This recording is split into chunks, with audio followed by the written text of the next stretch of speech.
Hello and welcome to Careers Talks Live. This is Max from the Young Project here, and today we are going to be doing a virtual work experience with Suzanne Bowery from Nottingham Building Society. Hi Suzanne, how are you doing? Very well, thank you, Max. Thank you for having me today. No worries at all. Thanks for coming on. Really appreciate it. No problem. So I guess we should make a start and kind of say, what is your job title? What does your role entail? What do you do? Yeah, absolutely. So my name is Suzanne Bowery and my job title is Marketing Senior Campaign Manager within the Nottingham Building Society. So I work within the marketing department, and within that department there's various functions, one being the sponsorship department. So I look after that department. So within that department, we have two partners that we work really closely with, which are Leicester Tigers and the Nottingham Panthers. So we are the official building society of the Leicester Tigers, and we are headline sponsor at Nottingham Panthers. So my role is really varied with that. My day to day, changes. My work tasks change every day. So I work really closely with both partners, and I look at how I can raise the profile of the building society with both partners as well. So we have branding opportunities at both stadiums, so at Welford Road and also at the Motorpoint Arena. We work closely with our local branches to both stadium and arena as well. So for Leicester Tigers, obviously it's the Leicester branches that we work closely with, and with Nottingham it's the Nottingham branches that we work closely with. So we try and engage as much interaction with the branches and the partnerships so that the branches can maximise the brand, and also encourage new members to join us based on our products and our services. I also work really closely with our design studio. So part of our contracts with both partners, we get to have adverts within their matchday programmes, and we also get given solus emails that we can send out solely to their database. So I work closely with the overall campaign team to see what campaigns are running throughout the year. So for example, May, June and July, it could be mortgages. So we would concentrate on mortgages and how we can promote that. So I work closely with the design studio to create the artwork and then to create the content as well. I also work really closely with the social media manager and content manager, as we have a lot of interaction on social media, as it's the most current platform, as you will all know. Facebook and Twitter, etc., LinkedIn. So we work really closely with both our partners. If we have information that we want them to share for us, they will always like and share our posts. We work really closely with them on competitions. So again, a part of our contract rights, we are given assets from both partners. So they will give us signed shirts and balls, tickets to games. So we create lots of competitions, which we have fantastic interaction from the public with. So my day to day varies quite often, and there's quite a lot going on. I also do quite a lot of activation, or I was doing a lot of activation before lockdown, and this means organising events at Leicester Tigers or at Panthers or with Panthers, where again we can create and build and maximise our branding. And just to take a step back, I have seen that we've got a question in the chat, but I'll come to that in a minute. Yeah, no worries. So just to take a step back a second, because when I was like younger, I didn't necessarily know what marketing was. And feel free to write in the chat, like whether you have a good understanding of what marketing is or whether you know what marketing does. Do you just want to explain very briefly what marketing is as a whole? Yeah, so marketing is a function where you can promote your brand. So we use a lot of mailings where we would do a drop mail to houses regarding our mortgages, our savings, any other third party elements that we wanted to promote as well. So like we work with funeral planning and will writing and insurance. So it's promoting those areas within that function. Got you. That's a good explanation. And so the question for the chat was, do the adverts in match day programs bring in much business? So this is something that unfortunately we cannot monitor, because it's a match day program that can go out to, at Panthers it's 7,000 fans, and at Tigers it can be anything between 18 and sort of 25,000. So we work closely with our insight team to see if we've had any new members that have come in whilst we've had the contracts with both partners as well. So, and we have found that, you know, we have encouraged new members to join us, but we can't actually give an exact number of how that works for us from a program or from an email. What we can get from an email is, because, for instance, if Leicester Tigers were to send out a mortgage email for us, they do monitor the stats for us so that we can see how many people have opened it, how many click-throughs to our website. So we can monitor that better than we can with adverts. Got you. So I think you mentioned that you did like a bit of events in the past as well. What does your career pathway look like in terms of how you got to where you are today? What was your route to get to where you are right now? Right now. Okay. So my work history has been quite varied since I left school. I mean, I left school a long time ago. So an awful long time ago, and within that time I have worked in various roles that involve administration, organising, PA roles. But I would say the last 10-15 years I've predominantly worked within the hospitality and event management sector. So I've run bars, I've run restaurants, and then that kind of moved me into more event management. So I worked for the Nottingham Post before I worked at the Nottingham Building Society. I was their event manager. So we did many events throughout the year. So we did things like the Student Awards, we did the Food and Drink Awards, we did the Environment Awards. There was about 12 awards that we actually worked on within a year. So, and that's where I knew that's what I wanted to stick with. But I always want to learn more. So I left the Nottingham Post and I freelanced for 3 or 4 months. So I was doing events for individuals around Nottingham and Leicester. And I was doing things like, I worked for an event house in East Bridgford. I was doing lots of weddings and all different events there. But it came to a point where it was getting quite quiet. And I think when you're freelancing, you need work all the time. But also I was on my own. So actually the workload was becoming a lot. And I couldn't action every event, if that makes sense. So I had to lose some jobs, really. I had to decline them because I just didn't have the time or the resource behind me. So I actually joined a recruitment agency, and the first job I was offered was the Nottingham Building Society, a temporary role within their HR department. So it was a 3-week assignment. I started on the Monday, and I was there for 3 to 4 months. I mean, but I loved it because it's a great company to work for, really supportive. I worked within the HR department, as I said. I learned a lot about payroll and holidays and all stuff that HR gives you, really. A lot of my work was administration and supporting the team members and filing and day-to-day tasks. And whilst I was there, I became really good friends with people from around the business. So there was a social hub at MBS where you could go and have your lunch. And I met a really lovely lady from the marketing department.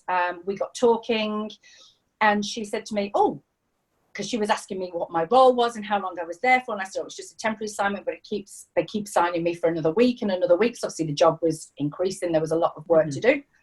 And she's like, you might be interested. There's a temporary role coming within the marketing department in the sponsorship function. And I was like, tell me more about that. So she sent me a couple of emails of the job role, which I read through, and I just felt comfortable with it. I knew I could do it. So I applied, and I literally left the HR role on the Friday because that had come to an end, and I had an interview the following Tuesday for the marketing role, and I started 3 weeks later. So that was a temporary role, but then so I worked within a team. Mm-hmm. And we just grew. It was growing. We had maybe 2 partners, sponsorship partners that we worked with at the time, which would have been the LTA and the archery. And then we had the academy at Nottingham Forest, and then we took on Leicester City Football Club, and then we took on Leicester Tigers. So actually it was growing and they needed more staff. So they took me on permanently. So after 6 months, I was there permanently, and I've been there ever since. So this is my 5th year. Wow, that is amazing. Yeah, really good. Yeah, I love it. I love my job. Awesome. So, that was quite a varied career there. Yeah. And just to ask the people in the chat, what careers do you guys want to go into? Because hopefully that can kind of hope to steer some conversation later on. So if you just write in the chat what sort of careers you think that you might be interested in. And while you're doing that, what qualifications do you have, Suzanne? Because obviously, there must be quite a lot of different routes to get into a marketing job. What qualifications do you have? Yeah. So I left school a long time ago. So I left with 6 GCSEs at the time. So I had maths, English literature, English language, integrated humanities. I did typing and word processing as a GCSE as well, and I passed religious education.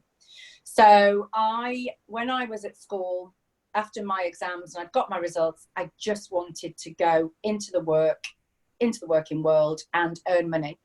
So I left school straight away, and I started work straight away. I worked as an admin assistant for a rental TV and video rental company.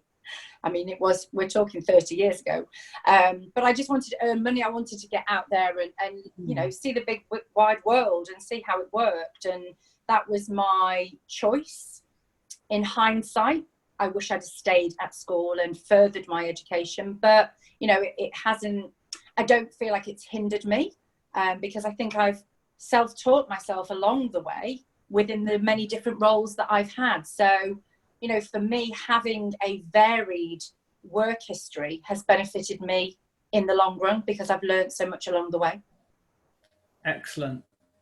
So what one person says, the career they're interested in doing is sports business and administration. And one says, I'd like a job in scientific research. Amazing. Wow. So those are amazing. Very varied career pathways. Okay, cool. So do you have any advice or tips on how to kind of maximize your chances of getting into your profession? Yeah, I mean, for me, you learn as you get older what you need to be doing to get into the profession you want to do. And you need to, so for me, when I had the interview for Nottingham Building Society, and also any interview that I have, I always make sure I research the company and understand the function of the company and what they do, research their website. And you'll find you get questions from that as you're looking through the website. So you write all your questions down, research the role as well.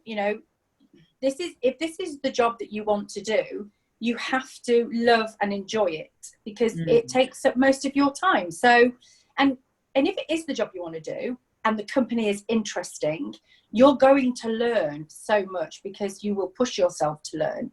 Some people will happily sit in a job role and not want to move any further, but personally, I prefer to move forward and learn more. So that would be my advice, is research the company, research the role, understand what you want to do as an individual. Yeah, I was going to say, I think that's great advice for every job, and you can apply that to whether you want a job in scientific research or sports business and administration, like those kind of tips, you know, they're very general, but they work in any context for any business. You know, the research is particularly important because at the end of the day, the company is going to put on their website, or you know, they're going to advertise exactly what they're looking for. And they give you the information. You just need to work with it. It's all there. Yeah, that's it. It's all there for you. And like I say, once you are researching, you will just naturally ask yourself the questions as you're researching. And you just make a note of those questions, and they're always good in your interview. So what would you recommend, like the route that you took in to get to where you are? Because I think there are more straightforward routes into marketing. I'm sure that you would agree. Yeah, absolutely. But no, I would definitely recommend what I do, because knowledge is key. So if you're going to an interview with knowledge about the role and about the company, then you're almost, you know, you're pretty much there, because you're not sitting there going, well, actually, I don't know what the company does. Could you tell me? You know, there's nothing worse. The interviewer doesn't want to hear that. They want to hear, you know, what you know. Have you done some research on the company? Yes, I have. And what have you learned? And, you know, just to have that knowledge about the company. And like I say, it will open up those questions for you, which then show that you are interested in the role because you're asking the questions. If you just sit in an interview and say, well, no, I have no questions, then that's quite disappointing for the interviewer, because they want to have that interaction with you, and they want to tell you all about the business, but you're only, you know, you've probably got an hour for your interview, maybe maximum. So try and get the right questions in there. And again, you know, you have to be confident that this is the role you want to do, because this might be a job that you stay in for your whole life. You know, my parents both worked in their roles for 40 plus years, which I just find fascinating. You know, I just find that, I think it's amazing, and I think that's wonderful that they both found roles that they enjoyed, and they both grew within their roles. So yeah, I think definitely you have to be confident it's what you want to do, and also make sure you can grow within that role as well, if that's what you want to do. So if you want to grow, make it very clear to your line manager or whoever you report to that, you know, I am doing this role, but I also want to learn this, because then your transfer of skills just grows, you know, all the time. Yeah, absolutely. I think that's key to, you know, communicate with your employer and make it clear exactly what you're looking to do and where you stand and that sort of thing. And I know that we kind of covered this earlier, because you said that it's different every day. I'm still going to ask it anyway. What does a typical day look like for you? Yeah. So I always make sure I've got a to-do list, always, because my day changes all the time, and there's so many different elements going on at the same time within my role. So it could be working with the design studio on the creative for the adverts. It could be working with the campaign manager on what campaign they're running for that month, so to ensure that campaign is being run throughout, so that we're running alongside each other. So, you know, it's working with various people within my department as well. So like I said, I work with the content and social media manager. I work with PR really closely. So for example, when we first signed a contract with Leicester Tigers, we signed for 1 year, and then we signed the following year for 3 years. So that's a big story then, because we've jumped from a 1 year contract relationship to a 3 year, where we become the official building society of Leicester Tigers. So there was a lot of PR around that. So I worked really closely with the PR team. I worked closely with the internal comms team. So I work closely with a lot of the marketing team, basically. I work on, obviously, the competitions, which are really good because you get some great interaction from that. We may, so for example, Leicester Tigers, each year at the start of their season, they do an event called Tigers in the Park event, which is held in the park opposite the stadium. And it's where all the sponsors come together. We have all our exhibition kit there, all our branding, so feather flags, gazebo, giveaways, leaflets on our products and services. And you have potentially 5,000 fans that are going to go to the game afterwards, but they come to the park so that they can see. There's lots of activities, lots of fun activities going on. It's all based around rugby, so they do tag and they do the kicking challenge with the ball and stuff like that. So it's a good family fun day. And we are there as a sponsor to promote who we are and why we're there. And so I have to organise that event from start to finish. So that's all about getting the right staff there that are comfortable in promoting our products, organising the exhibition kit to be delivered there. So from start to finish, I organise those events. So, and then we can do a staff day where we take staff from our branches and they go into Welford Road to sell our products and services to the staff members as well. So there's many different activation sort of events that we organise. Well, that I organise. And so another question in the chat: what is your favourite part of your job? Okay, so my favourite part, I think, is relationship building. So I'm now in my 5th year at Nottingham Building Society, but I'm also in my 5th year working with Leicester Tigers. So, and I have built great relationships there with head of brand, head of sponsorship, the contact that I work with directly at Leicester Tigers, and the same with the Nottingham Panthers as well. So I love building relationships because, again, you can learn from these people. You can learn so much from these people if you want to. But I love organising. I just love organising daily. Okay, fair enough. I don't think I've ever met someone who loves organisation as much as that, but I do love organising. Yeah. What would you say was like the biggest kind of factor that's helped you to get to where you are? Is it the fact that you love organisation? Yeah, I think the building relationships and the organisation. So for me, I have to work to a plan and I have to work to a time plan, because that just enables me to ensure I have done everything within that functionality. So if it was organise an event, I do a time plan around where I need to start, where I need to finish. And so my time plan shows me that over a period of, for example, 2 months. So I always make sure I'm sort of 6 to 8 weeks ahead of myself. So if I was organising an event now for September, I would make sure I start that in July, the beginning of July, so that I'm always, ahead, so that I know where I'm at and I know that I can deliver that event on time and within budget, etc., etc. Yeah, I think planning and organisation is again good in any job, all the ones that we've kind of come up with, but I think particularly in event management, you have to be organised, because at the end of the day, if people turn up to the event, they can see whether it's been well organised or not. You can directly see, can't you? Absolutely, yeah. So another question: what was your kind of biggest obstacle in getting to where you are today, and like how did you overcome that? Okay, so for me, I've never worked in the finance industry before. So doing my role as an event, managing events for Leicester Tigers and Nottingham Panthers, was easy for me to do, but not knowing the background to the finance industry. So I just made sure that I taught myself a lot about the finance industry. So I learned a lot from the team. I learned a lot from the job that I was doing anyway.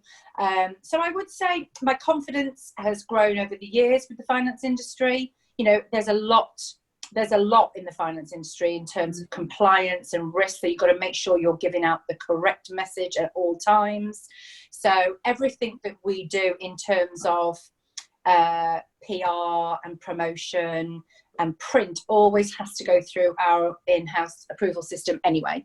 So it has to be approved by people within your department for like proofreading, so any mistakes, but then it also goes to technical if there's technical information within that promotion, and then it finally goes to compliance. So you always have that cover, but learning how those functions work has been, I feel like I've overcome that, because I ask the questions. I want to know why we have to be so stringent with some of the compliance and the regulations that come in place. So yeah, so it's been interesting. Awesome. So I've got a couple more questions, and then no problem. if anyone else has got questions, then by all means, kind of put them in the chat, and we'll get them answered for you. Yeah. If you had to do anything again, would you change anything, and what would you change if you would? So I mentioned it before, Max. I think I would have liked to have stayed on at school and furthered my education. But I don't believe it's hindered me. But if I had the opportunity to go back, I probably would. I probably would like to, go back and just learn more, get my A levels or at least AS levels. But, I have learned a lot along the way in the years that I've been working. So I'm very comfortable where I'm at completely. But I think if I had the opportunity, I would go back to school and learn more. I was going to say, I think you've learned so much though, because you've put so much work in, and you put so much effort in, because at the end of the day, you don't learn as much unless you put the work in to whatever it is you're doing. Absolutely. And if you don't ask questions, you're never going to learn. So keep asking those questions. And any question, some people go, I think it might be a bit of a stupid question. No question is a stupid question, because you're just going to learn from it anyway. So yeah. Absolutely. I love questions. So by all means, if you've got some, put them in that chat. Keep them coming. So the last question that I've prepared is, what is the most important lesson that you've learned so far in your career? Always ask questions. It really is. Always ask questions. Just keep learning. You could leave school at 16 like I did, and you've got 50 years of working ahead of you. So how do you see that for yourself? How do you see that working for yourself? Are you that person that will just work to earn money, or are you that person that wants to do a job that you really enjoy? I've done many jobs that I didn't enjoy, and that's why I don't do them anymore, because I knew I didn't enjoy them. And, I can revert back now to do your research. Do your research on the business, on the company, on the job role. Make sure it is what you want to do, and also make sure you can learn from it and move forward. Perfect. Yeah, I completely agree with that. So yeah, I mean, that's all the questions that I have. So by all means, if you have any other questions, put them in the chat. I will end the recording now, so that just so that it's concise, and then if anyone else has got questions, then we can answer those. But yeah, make sure that you check out, if you want to get involved in these live. I know that some people are now, but like, if you're watching this on YouTube and you want to get involved in these live, then click the link in the description. You can also find all of our social links there to hear more about us. And we'll also put the Nottingham Building Society links in there as well.